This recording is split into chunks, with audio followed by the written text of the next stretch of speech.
if you could rewind the clock back 25 years and start from scratch, what would you do differently? That is the topic for today's conversation. I'm here with OpenCorp Group CEO Matt Lewison. Louis, how are you?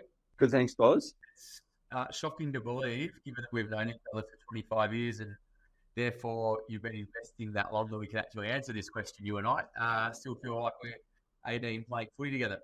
But yeah, I guess, rewind the clock and go back to the start of your investing journey. What were some of the initial challenges or misconceptions that you had about investing, and what were the key lessons that you learnt over that time? Okay. To start with, I was fortunate because there was one thing that I had as an advantage to a lot of other people when I started investing, and that was a lack of fear. I was 18, so buying an investment property and taking on some debt to buy an investment property, it was almost make-believe. Like I'd never had a credit card, I'd never owed money, and I'd read a lot of books about property investing. I've been to a lot of things, and my dad was an investor, so I accepted that that was part of being an investor, and that didn't initially concern me. Now, obviously, over time, as you start to take on more debt, and people might say, "Wow, you owe that much money," that starts to play on your mind. And I think the biggest learnings when I look back over my journey was there were so many opportunities to have done it much better. That fear of debt slowly crept in on me. My dad was conservative. I've never borrowed more than 80% to buy a property. I've never paid lender's mortgage insurance. How we got, sorry, Eddie, how we got 25 years down the track? Can I have it? We're always learning, guys. That's why we're here. I did learn about it, obviously.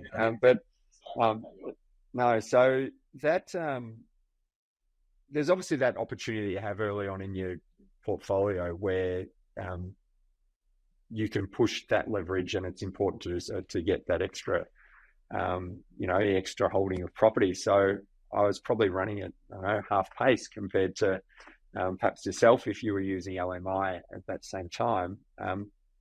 So obviously, as your portfolio gets bigger and bigger, your propensity to borrow that much to buy another property becomes less. But so anyway, so that slowed me down a little bit.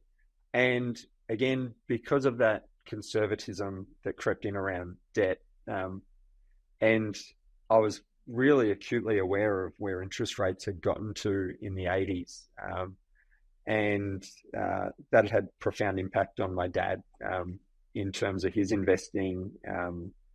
And to just provide some context, so he was banking, he was building a property, and his bank came and said, "You've got to pay us back in 2 months," and it was a half-finished property that he pretty much had to sell at a bargain basement price to be able to clear that debt. So that kind of, that impacted us as a family in terms of the way we thought about debt, and dad had overcome that. But it meant that when interest rates were going up in the 2000s, leading up, not during the GFC, it was before the GFC, but Australia was going through an inflationary period between 2004 and 2008.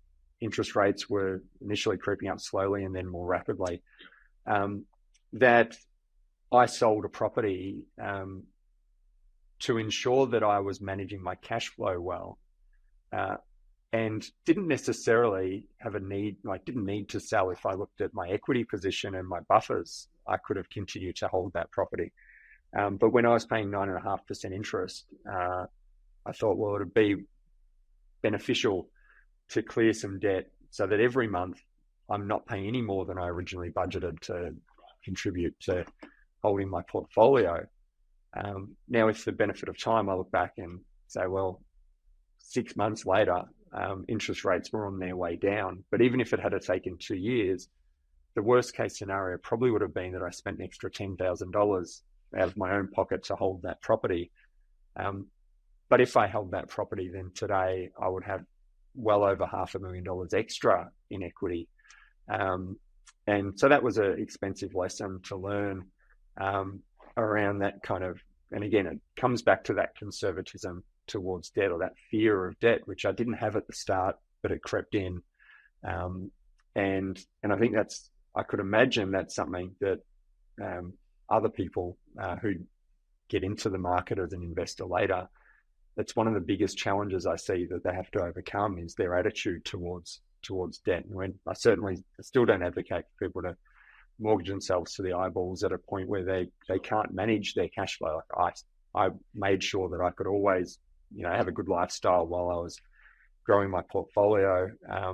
But yeah, getting well educated around that, having kind of a balance, not just listening to the people who, like I was hearing, let's call it 98% of the people I spoke to were very anti-debt, and a very small number who turned out to be the most successful were happy and comfortable to have debt as long as they were able to manage that well. So I think that's kind of, again, that lesson to get the right people around you.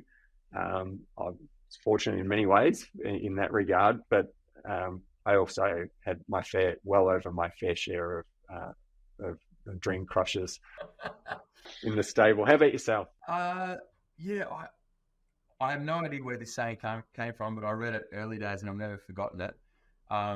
It's like the two kids in the playground at school, and one of the kids says to the other kid, we're so poor that we owe the bank $2,000. And he says, oh, well, we're so rich that we owe the bank $2 million. And so I was kind of the direct opposite of you. I didn't have the positive influences or the investor parents, like you had with your dad to kind of set you on the course. As a result, I guess I didn't have the majority viewpoint around debt, and that being a limiting factor. I guess the things that I learned early days, back in my early 20s, I was keen to get into the property market and so on.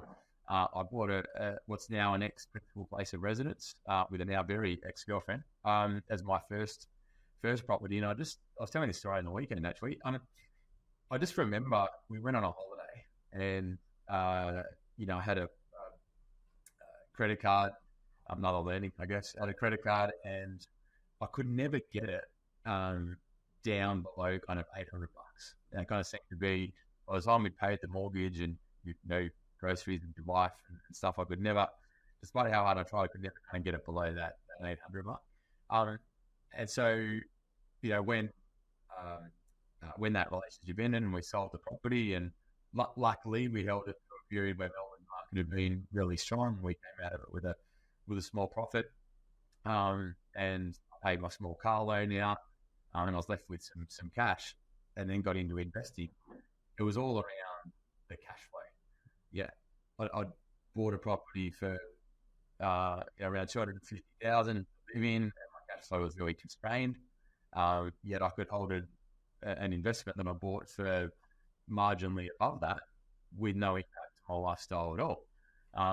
So that kind of the same kind of insights around cash flow, but from a positive perspective. And then because I got the timing right on that investment, I was able to add to my portfolio 2 years later. And because the rent had gone up on the first one, for what I was budgeting on the first one, I could hold both.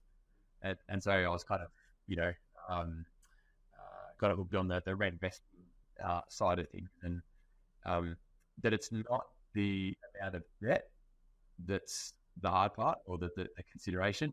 It's what's the cash flow to cover that debt. You can have $10 million worth of debt, but if you bring in so much cash flow that it's not costing you anything out of your disposable income to service that, then that's a great outcome. So that was my kind of key lessons. One other one that springs to mind, I bought my first 3 properties in the state, and the second one had done really well in a short space of time. So I bought again in that market, and that was around 2007 in Brisbane, and that was when kind of Brisbane's part of that growth cycle was coming towards an end. So I'm definitely still happy I bought that property based on where it's at today. But it did take longer to grow than the others, where I got the market kind of timing right. So the lesson was always, don't look kind of short term around where the growth's happening. Stay objective and use the right, property selection criteria to make sure that you're maximising your chances of getting growth sooner rather than later, so you can continue to duplicate. But, it's interesting, isn't it? What we kind of learned, and just while I was talking, it kind of feels like it was yesterday that we did this, even that was 15 to 20 years ago. Yeah. If there was one other thing, and look, this is not a lesson from bad, like it's not something I've learned that I've kind of in hindsight wish I knew then, but it's something that's been reinforced, is that it only ever gets harder. They never change the rules to make it easier to buy property or be an investor, and it's never going to get cheaper. Yeah. And so when I think back about that period of time, that early growth phase that kind of I had and that you went through as well when you started your journey, and I talk about the fact that I probably didn't push as hard as I could have. That was the best time for me to have ever done it. Sure, my income grew after that, and it probably from a cash flow perspective would have been easier, but from a ability to make money over the medium and long term, had I pushed a little bit harder early on, it certainly would have made a bigger difference. Like it has a compounding effect forever after. And again, I would say to anybody who is early on in the journey now or just thinking about getting started, don't assume that it's going to be easier in 5 or 10 years. It's only ever going to get more complex as more layers are thrown in. It doesn't mean that it'll become less rewarding, because I make more money out of my property portfolio today than I did in the early years, because of the size of the property, the values don't need to go up as much for it to have a huge impact. But yeah, just make the most of the opportunities when they're there, and don't hold out thinking that there'll be a perfect or an easier time to do it. Sounds like good advice for your younger self. I was the same. I remember I caught up with one of my mentors, and he said to me, I was looking at my fourth property it was. And he said, I don't know if you need to be this aggressive type thing. I said, well, my cash flow is fine. Like, why wouldn't I?